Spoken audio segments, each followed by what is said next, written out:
আজকে রান্না করব সিম, টমেটো, আলু, রুই মাছ দিয়ে।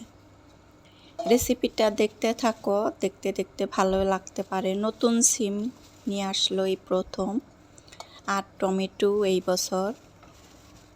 সামনে আরও অনেক সিম খাবো কিনে, তা গাছে তো হইল না। এখন আমি চাল কুমড়াটা অর্ধেক করে নিছি, সর্ষা দিয়ে ভাজি করব। কে কীভাবে খাও, আমি এইভাবে সর্ষা দিয়ে ভাজি খাই।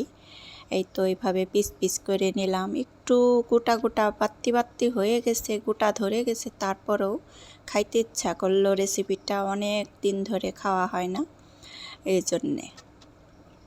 এখানে লবণ দিয়ে হলুদ দিয়ে আমি একটু সিদ্ধ বসিয়ে দিলাম। সিদ্ধ বসিয়ে দিয়ে সিদ্ধ হয়ে গেলে পরে আমি এগুলা উঠিয়ে পানি ঝরা দিয়ে রেখে দেব। সিম কেটে নিলাম, এখানে টমেটো কেটে নেব, আলুও কেটে নেব। সিমগুলা ধুয়ে পরিষ্কার করে ফ্রেশ করে নিতেছি, তারপরে আমি টমেটো কেটে নেব।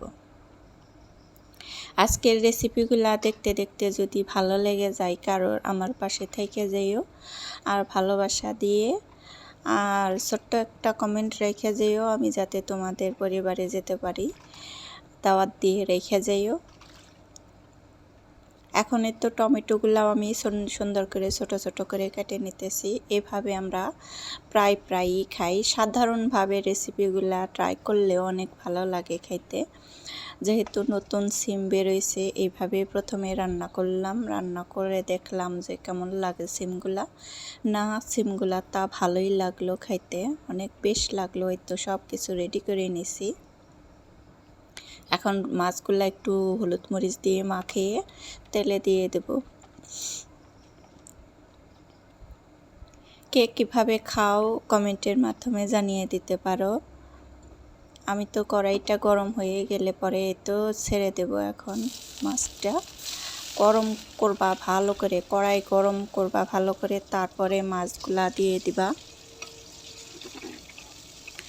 ভালো করে গরম করে নিলে মাছ কখনো আটকায় না। কড়াই যত সুন্দর নতুনই থাকুক না কেন, গরম করে তেল দিয়ে গরম করে একটু লবণ ছিটা দিয়ে মাছটা দিয়ে দিবা। অনেক সুন্দর উল্টিয়ে পাল্টিয়ে মাছ ভাজলেও ভালো সুন্দর ভাঙবে না। এখন আমি তো তরকারিটা বসিয়ে দেবো, সিমের তরকারিটা। কাঁচামরিচ দিয়ে ভালো করে ভাজাকুচি করে নিব। ভালো করে একটু ভাজবো না, ওই এত ভাজবো না, হলুদ মরিচ দিয়ে কষিয়ে নেব একটু। পরিমাণ মতো লবণ। সিম্পলভাবে রান্না করেও খেয়ে দেখো, অনেক অসাধারণ লাগে খাইতে। ভাত দিয়ে, গরম ভাত দিয়ে সিমের তরকারি তো মানে জানোই, যে খাও তারা তো জানোই, অনেক ভালো লাগে। এই তো আলুটা দিয়ে আমি কিছুক্ষণ কষিয়ে নেব। কষানোর পরও ওই যে সিমগুলা দিয়ে দেব। নতুন সিম তো, গাছের সিম হইলে তো আর সিদ্ধ হওয়ার চিন্তা থাকতো না। নতুন যেহেতু সিদ্ধ হবে কিনা না হবে, এজন্য প্রথম আলুর সাথে দিয়ে দিলাম। একটু কষানোর পরে আমি টমেটোগুলাও দিয়ে দেব। টমেটোগুলাও আমার ছিল, আমার তো খাইতে কাঁচাই খাওয়া যায়। টমেটো সিদ্ধ না হইলেও হয়, ওইলা চাবিয়েই খাওয়া যায়। তারপরেও এইভাবে দিয়ে দিলাম।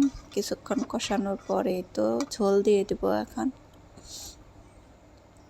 একটু পানি দিয়ে দিলাম সিদ্ধ হওয়ার জন্যে, কষানোর জন্যে। এখন এখানে আমি চাল কুমড়ার জন্যে সর্ষে বাটা রেডি করব। আগে বাটাই ছিল, ওই বাটাটা দিয়ে আমি সর্ষেটা ভাজা করে নিতেছি। হলুদ মরিচ লবণ দিয়ে একটু জিরা বাটা দিয়ে মাখিয়ে, তারপরে কুমড়ার পিসগুলো আমি সুন্দর করে মাখিয়ে রেখে দেব। আগের থেকে রেডি করে না রাখলে ভাজার সময় অনেক দেরি হয়ে যায়, এই জন্যে আগে রেডি করে নিলাম সব কিছু। ওদিকে আমার একটা সবজি হইতেছে, তারপরে এখানে আমি চাল কুমড়াটা ভাজি করে নেব সুন্দর করে রেডি করে।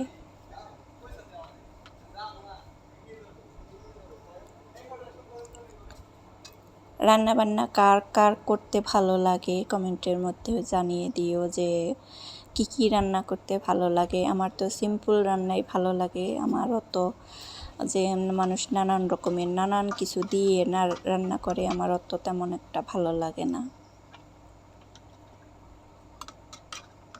এখানে আমার সিম কষানো হয়ে গেছে, সিমের মধ্যে ঝোল দিয়ে দিলাম। ঝোলটাও বেশি দেওয়া যায় না, সিম তো টমেটো দিছি। এই যে মাছগুলো উপর দিয়ে দিলাম, ভাজা মাছটা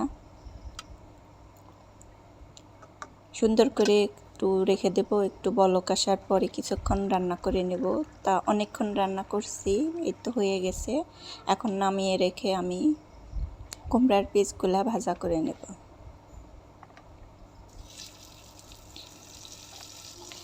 এখন এই যে কড়াইটা গরম হওয়ার পরে আমি একটা একটা করে পিস দিয়ে দিলাম। এভাবে সবগুলা দিয়ে আমি ভাজা করে নেব। অনেকটা ভালো লাগে সরষা দিয়ে কুমড়ার পিসগুলা ভাজা, আমার তো অনেক পছন্দ।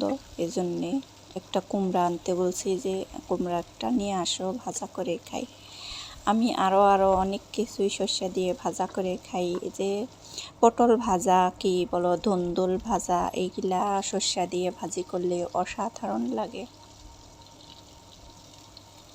খুবই ভালো লাগে এগুলা খাইতে। ভাজা শুকনা শুকনা ভাজা। এই তো ভাজাটা হয়ে গেছে। আমার এই পর্যন্ত যে আছো, ভালোবাসা থাকো আর দেখতে থাকো ভিডিওটা ফুল ওয়াচ করে দিও। এই তো যতগুলা রয়ে গেছে আবারও দিয়ে দিব এখানে। সবগুলো একসাথে করে ভাজা হয়ে গেলে উঠিয়ে নেব।